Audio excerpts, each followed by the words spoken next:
Cette voiture, je l'adorais, que ce soit à travers Gran Turismo 1, 2, 3, 4.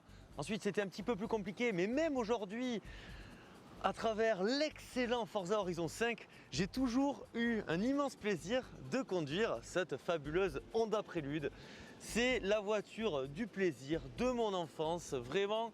C'était une voiture, vous voyez, que j'avais dans ma liste et aujourd'hui, je suis réellement content de pouvoir vous la présenter parce qu'elle devient de plus en plus rare malheureusement en France. Donc il s'agit d'une Honda Prélude 4e génération en 2,3 litres de 160 chevaux. Autant vous dire que là, ça va tarter.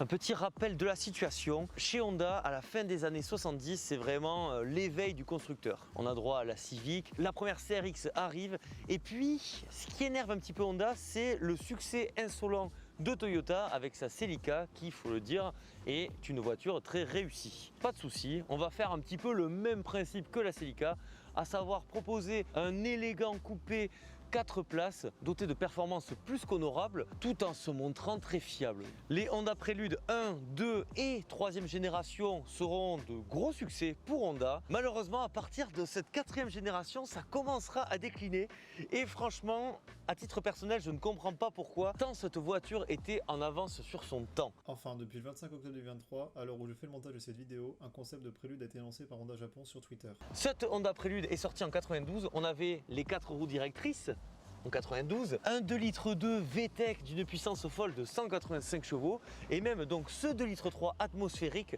de 160 chevaux. Autant vous dire qu'on avait une voiture vraiment aboutie en tout point parce que la fiabilité était au top. L'intérieur aussi, on va y revenir, mais franchement c'est une masterclass. Bref, cette voiture, en plus elle avait un design complètement fou. Petit aparté, lors de l'essai de l'Opel Calibra, on m'avait dit mais quel autre coupé peut proposer des prestations similaires pour un prix pas non plus excessif sans être germanique? Et bien j'avais toujours répondu la Honda Prélude 4G. Donc là je suis vraiment ravi de pouvoir vous la présenter, surtout que je suis avec le même atmophile qui avait la Calibra. Donc aujourd'hui, qu'il se rassure, je vais pas défoncer cette auto. L'habitacle de cette Honda Prélude, franchement, je trouve que c'est une masterclass absolue, vraiment.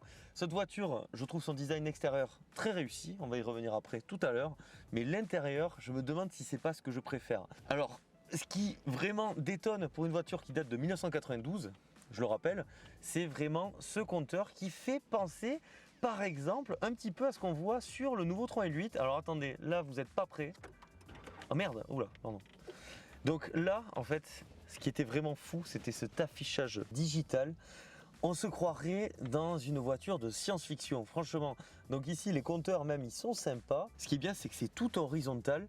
Moi, je trouve cet habitacle absolument fantastique. Franchement, pour l'époque et pour Honda, qui quand même de base faisait des habitacles bien solides, mais pas non plus hyper fantaisistes, ici, je trouve que c'est vraiment hyper réussi. On va tourner la clé pour pas niquer la batterie quand même. Même, vous voyez, ici aussi, on a l'impression d'être dans une voiture de science-fiction. Le soin est vraiment apporté à tous les détails. Et surtout, ce qui est hyper marrant aussi avec cette voiture, c'est que les options sont phénoménal. On a des sièges à mémoire de forme. D'ailleurs, les sièges, ils sont très très beaux aussi. De seul tenant, un petit peu en mode Mercedes classe A. L'assise, d'ailleurs, est absolument réussie.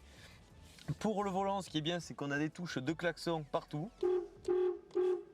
Voilà, impec. On a droit à un toit ouvrant, ce qui est aussi vraiment très appréciable. On a les rétroviseurs électriques. Ça, c'est quoi ça? C'est la vitre auto? Ah, c'est les vitres. Ça, c'est les vitres. En plus, à impulsion pour la gauche. Du coup, c'est gauche-droite parce que c'est écrit en français. Ici, sur ce volant, qui est de bonne facture. Il est sympa, mais c'est vrai que comparé au reste de la voiture, c'est pas l'élément qu'on retient le plus. Par contre, ça c'est très rigolo parce que y a un régulateur de vitesse. Oui, oui. On est toujours sur une voiture de 92. Bon, ici, c'est peut-être ce qui est le moins sympa entre guillemets. Les aérateurs sont hyper basiques. Après, les boutons, ça c'est un peu comme la Civic 5G que j'avais eu la chance d'essayer. Vous voyez, la qualité est toujours présente quoi. On a droit à la climatisation, bien sûr. Enfin, vraiment, c'est une voiture qui peut complètement s'envisager niveau équipement comme une auto moderne, une voiture qu'on peut utiliser tous les jours. Bon, le poste, forcément, il a été changé comme beaucoup de voitures de cette époque, hein, parce que ça nous permet d'être un petit peu plus optimal. Ensuite, on a quand même droit à un petit vide-poche. Le standard, faut pas déconner quand même, on est dans les années 90.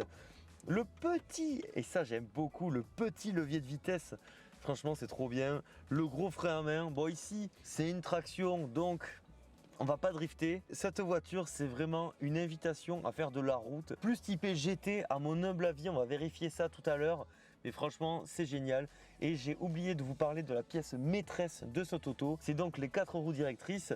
On a le logo ici. Voilà, vous voyez, 4WS, 4 Wheel S, Speed, je sais pas. Steering.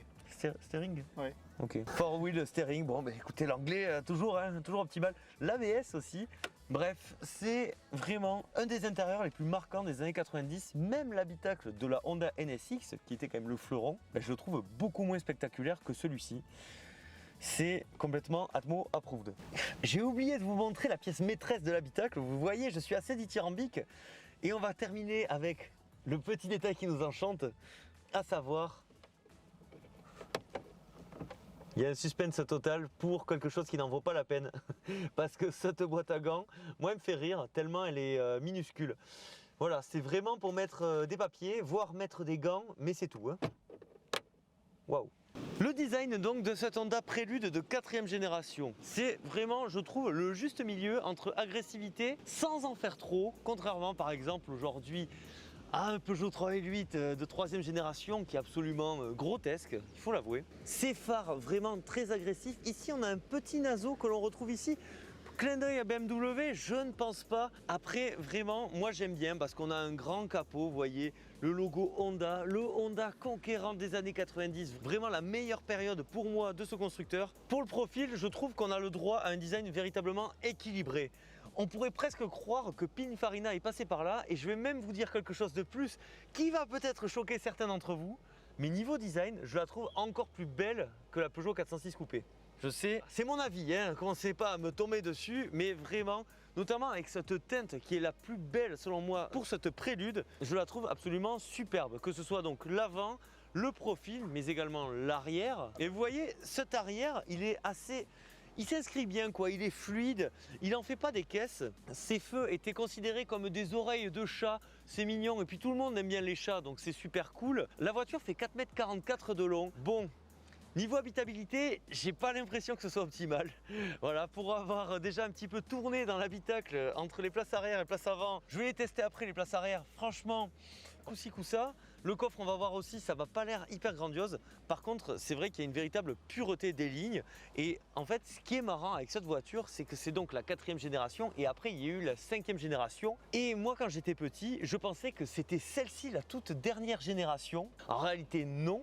Mais je trouve que son design, même encore aujourd'hui, a mieux vieilli que la version qui la remplace. C'est valable pour l'extérieur et encore plus pour l'intérieur, où la 5e génération, franchement, je sais pas ce qu'ils ont foutu. On va voir le moteur ? Oh putain! Mais il est lourd ce capot! Hé hé! J'ai trouvé direct. Bon, pas de vérin, ça c'est pas bien. Ce qui est marrant, c'est qu'il y a une barre, vous voyez? Parce que cette voiture a failli être destinée à la compétition avant que notre charmant propriétaire la sauve. Et voilà, mis à part ça, elle est quasi full origine en plus et c'est vraiment très agréable. Après, vous avez vu, elle n'est pas parfaite. On va parler du prix maintenant. Elle a coûté 2 700 €. Donc forcément, en fait, elle est très propre, mécanique. Niveau châssis aussi, c'est très bien.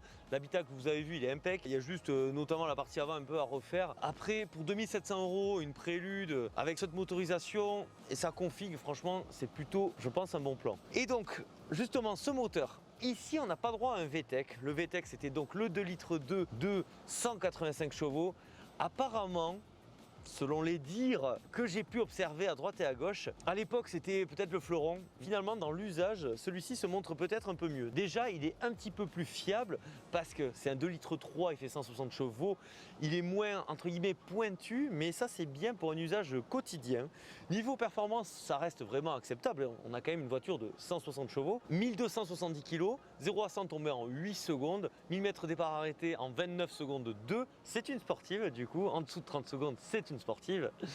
Et là, il y a tous les mecs avec le Scénic à 150 chevaux qui fait pareil. Ils vont me dire, oui, ma voiture, non. L'espace V6, d'ailleurs, si vous en avez un, n'hésitez pas, surtout un Avantime. Oh là là. Alors là, d'ailleurs, merci pour vos retours sur l'essai du Renault Velsatis en 3 litres 5 V6. Sinon aussi, ce qui est génial, en fait, tout simplement, c'est que c'est un moteur Honda. Et ça, vous savez, Honda, c'est avant tout des motoristes. C'est des mecs, ils te font des moteurs faits pour durer.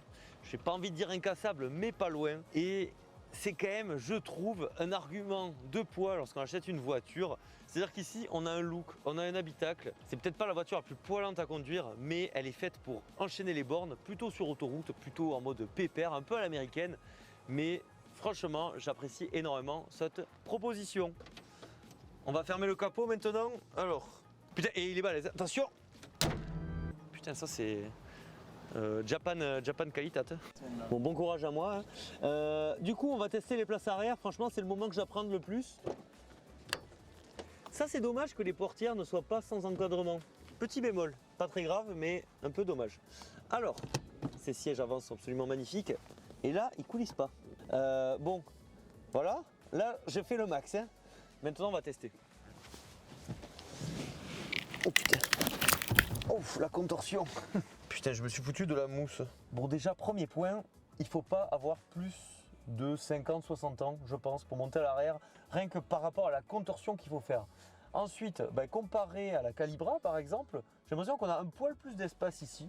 Un poil au niveau de la tête. Franchement, j'adore l'assise, c'est hyper sympa. On n'a pas d'appui-tête aussi, je trouve que ça donne un look vraiment assez réussi. Et même, vous voyez, des petits détails. En fait, la couleur de la ceinture, c'est pas noir. Voilà, c'est des petits détails qui font plaisir, qui montrent que cette voiture est un petit peu luxueuse. En même temps, à l'époque, elle coûtait bonbon aussi. Hein. Et sinon, ce qui est marrant, donc vous voyez, c'est un 2+2. Hein. Là, on est clairement là-dessus. Hop. Et là, on a une cave à vin. Et puis, ce qui est sympa aussi, vous voyez, si vous n'avez pas un rétro, paf, on le met ici. Coucou au caméraman d'ailleurs. Du coup. Cette voiture, elle est atypique, hein, avec plein de petits détails comme ça. Franchement, moi, j'apprécie énormément cette proposition. Si vous voulez vous marrer... Putain, mais j'ai plus 20 ans. Aïe. C'est bon. En bonne japonaise, pour ouvrir le coffre, bien sûr, pourquoi faire simple quand on peut faire compliqué? Donc on peut, hop, une espèce de bouton ici. Bien sûr, on peut déverrouiller depuis là, ce qui est quand même pas mal aussi. Et donc, waouh, c'est absolument merveilleux. Vous voyez, c'est bien des fois qu'il y ait des objets dedans, ça nous permet un petit peu de nous rendre compte. Donc le point positif, c'est qu'il commence à pleuvoir. Non, c'est pas ça. C'est cette trappe à ski. Vous voyez, qui est sur le côté, c'est assez original. Moi souvent je les vois, elles sont placées en plein milieu. Là c'est sur le côté, forcément parce que c'est un 2+2, donc le milieu c'est un peu plus compliqué. Ce qui est bien, c'est qu'on a un seuil de chargement beaucoup plus bas que par exemple une Opel Calibra. Ce qui est moins bien, c'est que c'est pas un haillon, c'est une malle. C'est dommage parce que moi j'aurais bien vu, vous voyez, vraiment toute cette partie en verre se lever. Ça aurait donné vraiment un petit charme à cette voiture supplémentaire. Bon bref, ils l'ont pas fait, c'est pas hyper grave. Le coffre est quand même assez vaste, c'est plutôt validé. Après la voiture n'est pas non plus microscopique, c'est un coffre ok. C'est parti pour le show.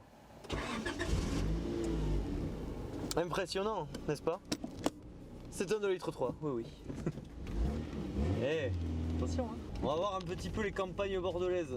Qu'est-ce que c'est agréable ces compteurs, franchement c'est ouf. Le levier de vitesse aussi. Là c'est la belle vie. Hein. En plus on est au milieu des champs. Ça me fait plaisir de ne pas avoir la ville pour une fois aussi. C'est très agréable. Elle a l'air de bien marcher quand même.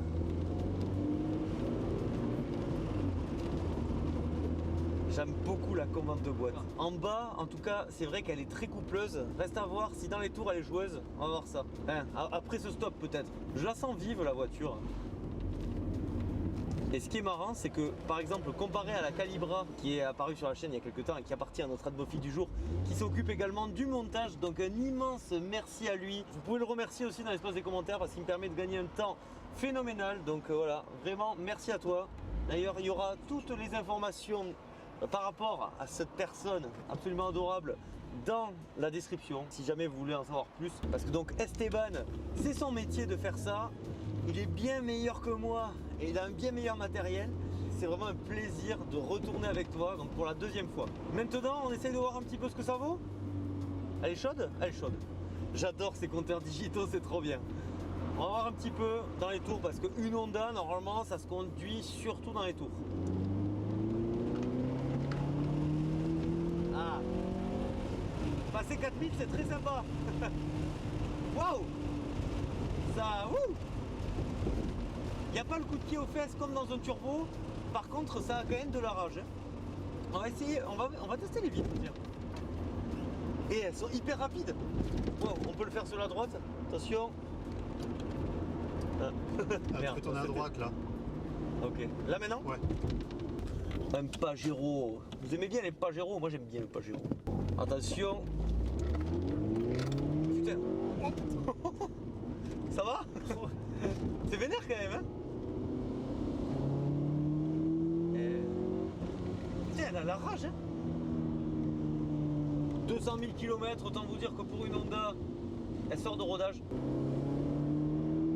Oh là là, par contre, on reconnaît quand même la hargne des moteurs Honda. Franchement, ça fait trop plaisir, j'aime beaucoup. Elle a la patate quand même, hein. Même si elle est un peu imposante, tout ça, le freinage n'est pas optimal. Je pense qu'avec quelques petits réglages, ça pourrait être très très sympa. La direction aussi, et puis elle a l'air de tenir le pavé. Vous avez pu le constater, franchement, ça marche bien. Après, en conso, c'est peut-être un peu élevé pour un usage quotidien. C'est vraiment validé cette voiture. Le châssis est précis, la voiture est ferme mais pas inconfortable. On est trop bien dans ses sièges. Vous voyez cette Merco là, on la fume, cette saucisse. Pour moi, c'est une voiture qui a vraiment marqué son époque. C'est trop cool. J'apprécie énormément la proposition. Niveau conduite, c'est validé. Et puis en plus, on a la fiabilité Honda. Que demande le peuple? Juste attention aux freins. Est-ce que je vous conseille d'acheter une Honda Prélude? Bien évidemment que oui. J'irai même plus loin que ça. Je pense que toutes les Préludes sont recommandables. De la 1, 2, 3 qui sont un petit peu plus classiques mais très solides. Et la 4e et 5e génération qui sont mes favorites, même si ma préférée absolue c'est celle-ci. Je vous les conseille aussi. Niveau tarif, vous voyez, il y a de tout. Donc celle-ci, c'était autour de 3 000 €. Ensuite, une dans un bel état, ça se trouve autour de 8 000 €, on va dire. Mais franchement, 8 000 € pour une auto qui a une telle proposition, je trouve que c'est pas tant exagéré que ça. Par exemple, chez Honda, il y a les Civic de la même époque qui valent absolument la peau des fesses. Là, pour le coup, c'est complètement surcoté. Je trouve qu'ici, franchement, c'est très honnête comme proposition. On a un design, un habitacle de fou, un moteur hyper fiable qui marche bien. Vous avez pu le voir, franchement, je me suis régalé. La Honda Prélude, c'est un grand oui. Cette Honda Prélude de 4e génération, c'est véritablement ma favorite. Vous l'aurez compris, je trouve son habitacle exceptionnel, sa fiabilité, sa proposition générale super. Comme ce petit toutou là, hyper mignon. Du coup, cette Honda Prélude de 4e génération, c'est une masterclass absolue. Je suis vraiment déçu qu'Honda ne propose pas aujourd'hui ce genre de véhicule. Il faut dire que la 5e génération, ce sera encore moins bien vendu. Honda, ils sont pragmatiques. Et du coup, dès 2001, malheureusement, avec l'arrêt de la 5e génération, ça sera l'arrêt final pour cette catégorie de coupé qui tenait la dragée haute, je trouve, au BMW Série 3 coupé. Et je trouve vraiment dommage qu'Honda ne soit plus dans cette catégorie. Ça apporterait un petit peu de vent frais. C'est vrai que hormis les coupés allemands, aujourd'hui, on n'a plus grand chose et c'est bien triste. D'ailleurs, l'uniformisation automobile est de plus en plus en marche et vous savez que c'est pas trop mon délire. Moi, mon délire, c'est plutôt ce genre d'automobile.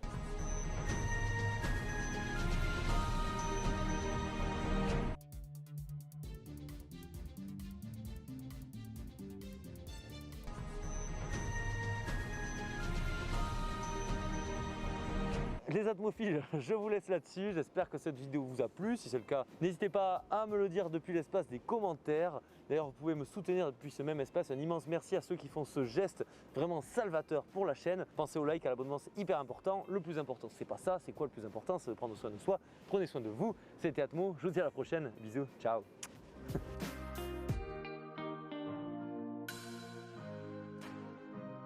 Et on retrouve vraiment des phares avant très agressifs. Bonjour le chien. Voilà. Ça va le chien? Gentil, ouais. Sega.